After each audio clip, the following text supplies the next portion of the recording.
My favorite time of the year is Thanksgiving for the actual event. And I just love me some Thanksgiving. I'm a glutton, sitting around with family, watching football and shoving my face until I pass out is some of the most fun I had my whole life growing up and now as a family man and an adult. So tomorrow's the big day, 3 games. Our Finns aren't in Thanksgiving Day game. I still remember the 98, I believe it was, with the Leon Lett in the snow. That was a good feeling. So, but we got all the teams to watch, but I want to give a little bit of coverage before the fantastic day of Thanksgiving. We're alive on this planet. We have a lot to be thankful for. I'm thankful for you guys stopping by here. I say that all the time. It just means so much. I can't believe I get more than 2 people to come show up here at this joint and give all that you guys give. So I want to say thank you. I want to say thank you to you guys and my sponsors. Today's little doohickey over here, a little show that we're going to do is going to be on Baker. Jerome Baker was considered a main piece of his defense. He was up until last year. This year, he's not. I want to do some film. I'll tell you why I'm not in a second. So I'm going to cover Baker. You'll see the chapters so you can, do your thing, find what you want. And then I'm going to talk about the return of Jackson. It's starting to be talked about. McDaniel has spoke about it, so I'm going to deal with that and a little bit of the complexities with his return and things of that nature. Whatever. I like to talk offensive line. Gives me an excuse. But there is actually good stuff in it. And then Zach Thomas is a semifinalist in the Hall of Fame game. In the Hall of Fame, ballot that's coming up. I want to do a very simple comparison to show clearly this guy's got to get in sooner rather than later, and I mean sooner this year. It's just a very clear comparison. And then I want to wrap up with the Texans. I'm not going to get too much into the Texans matchups and stuff. I'm still going to do tape on the Browns game and some other stuff I want to talk about. But I'm going to cover those 4 topics after the commercial. But I also want to say that, I love my comments. And I want to give you guys a little bit of heads up and also maybe a little public service announcement. I got 2 pit bull puppies and they like kids and a father with kids. You never realize that they grow up until you finally find out they grow up. My 2 guys grew up and they decided to have a big battle the last 3 actually over the last 2 weeks. And as you can see here, Curtis's hand got in the way. I grabbed one, but then grabbed the other, and accidentally my finger was torn apart, as you can see here. So my comment response is going to be a little diminished. I was supposed to get stitches, probably a lot, probably a good deal amount, but I don't like doctors, so I'm just going to let it heal on my own. But I'm going to be a little slower on the computer responding to you guys, but please give me your comments. I love them, and I will get back to them. I'll do a little comment answering tomorrow. So without that, we'll get into the show. I want to say thank you for stopping by again. I'm grateful for you guys, and I am also grateful for my sponsor, because without the 2 of you, this show ain't going down. Ace Per Head's betting software is the premier white label platform for bookies to manage their players and grow their sportsbook operation. Click the link in the description below to get set up in minutes. Ask for the Curtis promo and get a special introductory discount. All right, so I want to do some film on Baker, and I've been watching him throughout the season, and I've been a little pleasantly surprised. And you say, what? He's disappeared. Well, yes and no. He's become a more efficient player in the run stop, and I'll show that. But clearly the lack of big impact pressure, what he was known for, and likely what he was signed to a sizable contract for, has not been there. So I just want to go over his season with as far as the stats, and then I'll do some film. Also, the bad digit was another reason why I couldn't get to the film so much. So I'm going to get into his season, and you're going to see some very interesting things. Unfortunately, I think this does, despite growing in some areas, I think this does bode that his time in Miami is short, most likely. We'll see. All right, so His run game, run defense, and tackles. He's got 57 tackles, 39 combined, and 18 solo. Not stellar. It's like subpar, sub-average. It's not bad, but tackles for loss 3, which is a little low, considering you're a linebacker. Missed tackle rate is 9.5%, which is up from 7.1 in 2021, and still up from a little bit higher, 8.2 in 2020. 3 missed tackles, though, only total on the season. I think part of that is because he's had so little action actually in the tackle department for a linebacker. Now, his stops, which means he causes the end of a play because his tackle, his action stops the play, is 4.7%, and that's 110 out of all linebackers.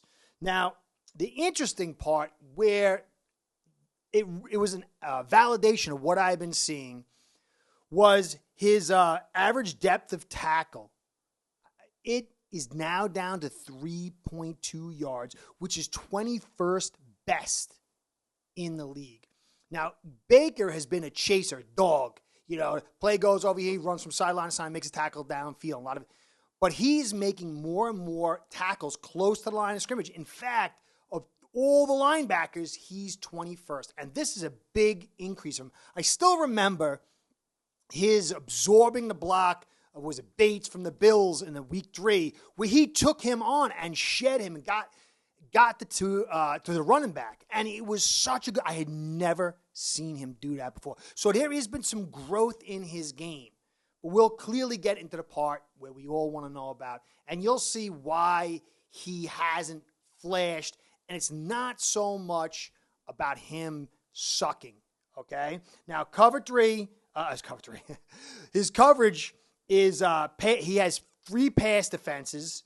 His yards per catch is down 7.3. It was like 8.5, sometimes 9.6. So that he's covering shorter zones, or the balls are getting thrown in areas where he's covering almost a full yard and a half, less than what he's usually doing. Now, because it is a little shorter, it does make it easier to complete. And his completion percentage on his coverage has rose pretty steadily to 80.6, which is not good.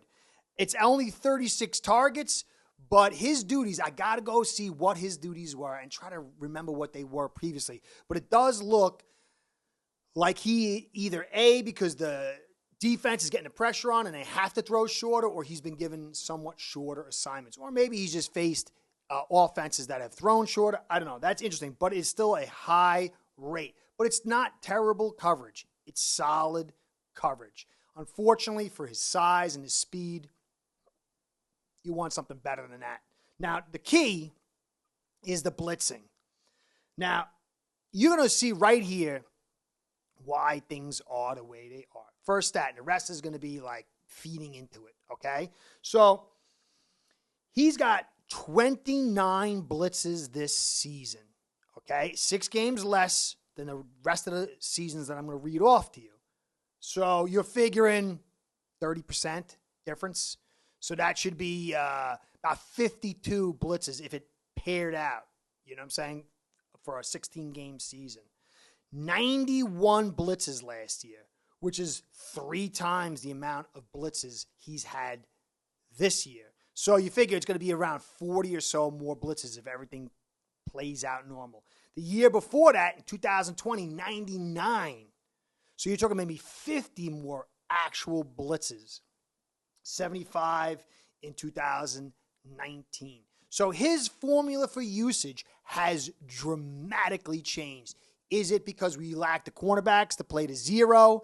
Is it because you have other guys there, especially now you got Chubb and you got Phillips, and you're trying to get more organic 4-man pass rush, or you got other guys you're trying to get in there to get that pass rush? Because a lot of times Phillips comes inside, and that used to be Baker, and you're not seeing it as much. This is a drastic change in the amount of blitzes he's getting, and you have to say, you know what?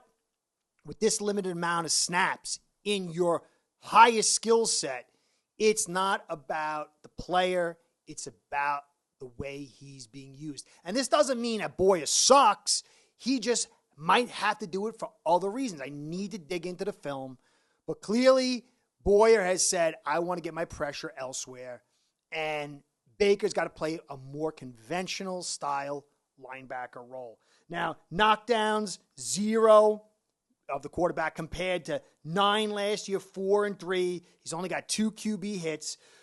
Sacks, 1.5, but 5.5 last year and 7.0 last year. If you build it up, he's going to, he should get around 4 maybe, which is not terribly off last year. But this stat is the stat where his impact is totally being neutered. And that's pressures. He's got 2 pressures on the season, where last year he had 18 and 15 the year before. When you get a guy who gets 5.5 sacks, 9 knockdowns, and 18 pressures, it's worth the money you paid him. Right now, he is overpaid. But clearly, this guy can do what we remember him doing. He's just not being asked to do it. Good news is he is playing the more conventional linebacker roles better than he has in the past. So take that for what you want. There you go. I'll try to get some film towards you, for you. But this is very clear that the guy's main skill set is not being utilized. Again, it does not blame Boyer, but it does give clear reason why he is kind of a bit of a ghost this year. So, Jackson's return. McDaniel had said, we're going to see the best of Jackson we've ever seen, and it looks like he is going to start. We don't know exactly when. Will it be this week or will it be next week? We don't know.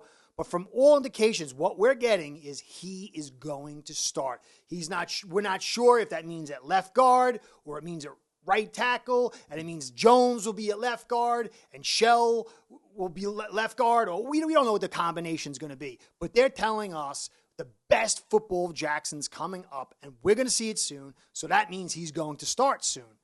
Let's see when that happens. Now, Eichenberg should never see another snap this year unless there's like a mass unit on this offensive line. That's very clear. I think we all can get on board with that. Now, some of us have different takes, but I'm going to get into it quick. Jackson is an agile player.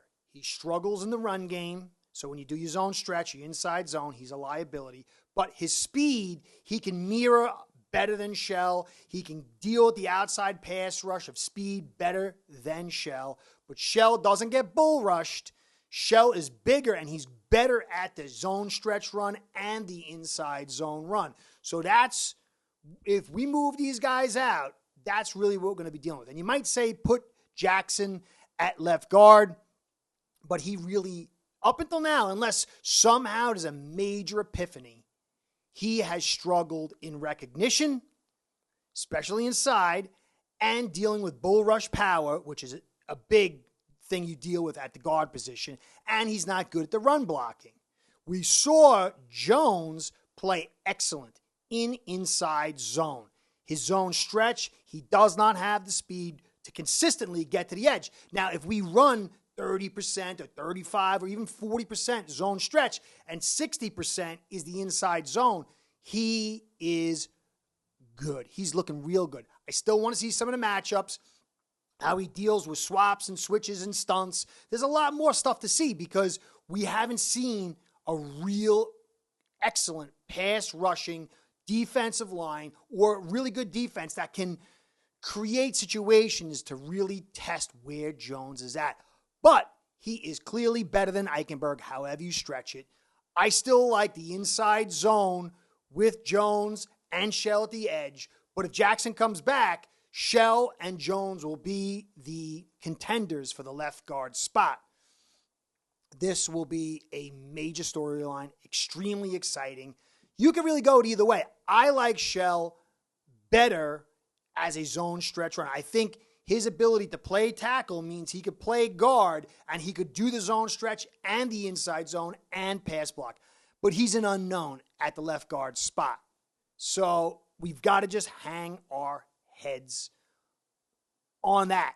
We don't know what the layout will be. But each one of these guys has different weight, weaknesses, and strengths. And it will be interesting to see what McDaniel and the staff chooses. But it will be a big deal. It will. None of these guys are perfect yet. You know, each one has something they're going to leave on the table. You look at Tehran, aside from the injury, top 5. You look at Hunt, top 5. And Connor, who I did my little prediction on at center, is getting shout-outs as being one of the best centers in the league, and he is being hailed as a top 5 center, not just by PFF now, but by others. It's starting to percolate up. Obviously, that snap issue is still a little bit here and there. We're seeing that, but considering the change the guy's made and how he's performing, this is his role, and it is a great fit for us and a great steal for a free agent. So that's the offensive line. Let's see how it plays out. Now, Zach Thomas. I love Zach Thomas. I still have the media guide from Dolphins Digest where it says his favorite movie was Braveheart, and I was a Braveheart fanatic. Remember, don't do this at home, folks, taking my Jeep that was not legal, it was off the road, and just wanting to go see the movie and jumping in the car and riding down to the movie and had old fall leaves in there blowing out the cars. I'm driving down. I was young and crazy, totally legal car to go see Braveheart. I love Braveheart. I think I watched it 2 or 3 times, at least 2 times that day. I stayed, and when it was over, I sat in the next theater again and watched it again. And when I heard that this guy loved Braveheart, and then I saw him explode the way he did, and then watched him play after, I loved him. Jason Taylor and Zach Thomas and Ricky were the reasons I could keep my sanity somewhat for the Dolphins in that 2000 era. And Zach Thomas deserves to be in the Hall of Fame. It's clear. And I'm going to do a Sam Mills and Zach Thomas comparison. And you're going to see Sam Mills deserves to be in the Hall of Fame. I love that guy. I loved him so much. It was a thrill to watch him play with the Saints and with the Panthers. But Zach Thomas, when you see his production, he deserves to be in. Now, Sam Mills retired in 98, was elected in 2009 after his untimely death at 51 due to intestinal cancer. Crappy thing that was. And it was an 11-year wait. Zach is 2009 to 2022. That's a 13-year wait. 13 is a good number. Marino's number. So let's take a look. Sam Mills, 1 All-Pro election, 2 second-team All-Pro, 5 Pro Bowls, and the George Halas Award. Stellar career. Let's look at Zach's 5 first-team All-Pro, 2 second-team All-Pro, 7 Pro Bowls, 2 NFL Alumni Linebacker of the Year, 2 NFL Tackle Leaders, NFL 2000 All-Decade Team, All-Rookie Team. That screams, if Mills is in, Zach should be too. I get it. You had Urlacher, you had Lewis, give him the weight, whatever. This guy has earned his trip. Zach was unbelievable, one of the best defenses of his era. It is time. There's no ifs, ands, or buts. Mills is in. Zach should be too. I know Mills is epic, but just think about how much success Zach had, and he played even less years. Sam Mills retired at 37, I think. So Zach should be in. That's that. Okay. Texans. Somebody was saying, there's no freebies in the NFL. I say that all the time. Every team can hurt you. It can come up to bite you. But there's sometimes where, you know what? If somebody says to me, bet your life on something, you're going to go, well, I'm going to bet this because it's so skewed. I mean, Dolphins are coming off a bye. They've got all the talent up the yin-yang that they got. And they've got the number 1 quarterback right now, statistically speaking, number 1 receiver, top 10 receiver in Waddle, Hill's 1 and Waddle's 2. They've got all the talent you could imagine. All these top 5 players on the offensive line now. They've got the defense, and they're going against the Texans with the 32nd graded, ranked offense in the league and the 31st ranked defense with a terrible defensive tackle department. You saw what the Dolphins did to the Browns with their abysmal tackles. They don't have the edge talent, Texans don't, that the Browns had. If the Dolphins decide to run inside zone, it's going to be a brutal 40-something to 6-10 score. So this is going to be a tune-up game if the Dolphins don't smoke a lot of weed and show up half drunk to the game. I mean, or the refs, don't do a full ref thing. I mean, this is as guaranteed. The only concern that we fans should have, and the Dolphins, is injuries. This 6-game mark run after this week, starting with San Fran, is the most crucial stretch of games that the Dolphins have had in decades. This is going to be the cue. We all know this is a pretty good team. We've got a good quarterback. We've got some good talent. How good? How clutch? This is the moment. Injuries are the only negative thing. Or if they come out and lay an egg. But I think even if they lay an egg, they're still going to win.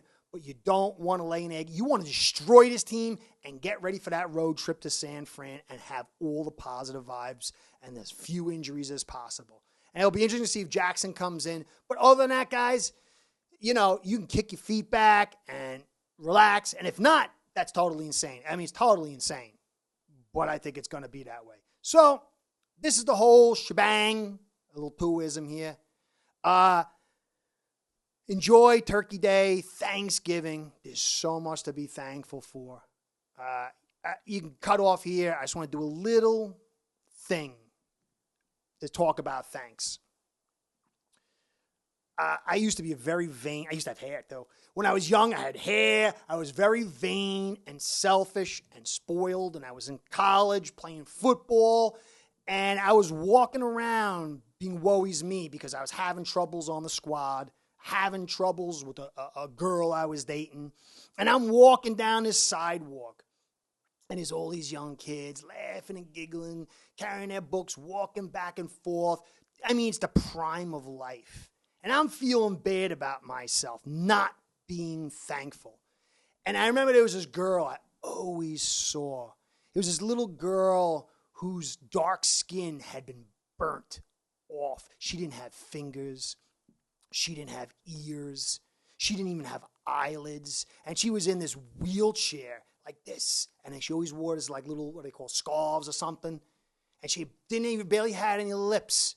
And I always looked at her smile, and she couldn't even smile because she was so scarred and ruined.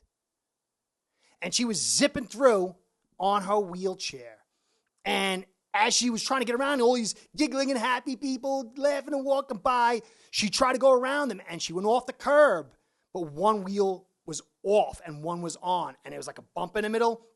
So the wheels that had power weren't they weren't catching. So she was stuck there, and she's going like this with us. Lidless eyes, fighting like a monster, like an animal, like a hero to get back on the road to get to class. And everybody's walking by. And I'm staring at her.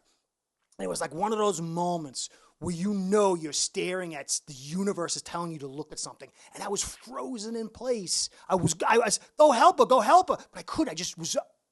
I was absorbed in the moment. These people, all these beautiful young people walking by, this little girl's fighting like Hercules. And all of a sudden, I'm like, let me go help her. I took one step forward. It seemed like forever, but it was only a couple seconds. As soon as I took that step forward, the wheel somehow caught. She popped up, went over the curve, and just zipped right by me without even anything. Just on to her next class. She always had classes next to me. And she did not stop fighting. She was thankful for life and the ability to learn. And she was every time I feel bad about myself, that little girl, I don't even know her name, I remember her. And she makes me thankful. And she makes me remember what true heroism is and true strength. So on this day with the food and the life, you might not have as much food. You might not have the life exactly you want, but it can always be worse. And this little girl, for me, is my hero and a testament. So enjoy your day. Enjoy the blessings you have. As much or as little, it is blessings. Curtis saying thank you for staying to the end. Please like, comment, subscribe. Enjoy. Go Fins. See you soon. Start building your own online sports book today by getting signed up with aceperhead.com service that'll allow you to book action on sports from all around the world.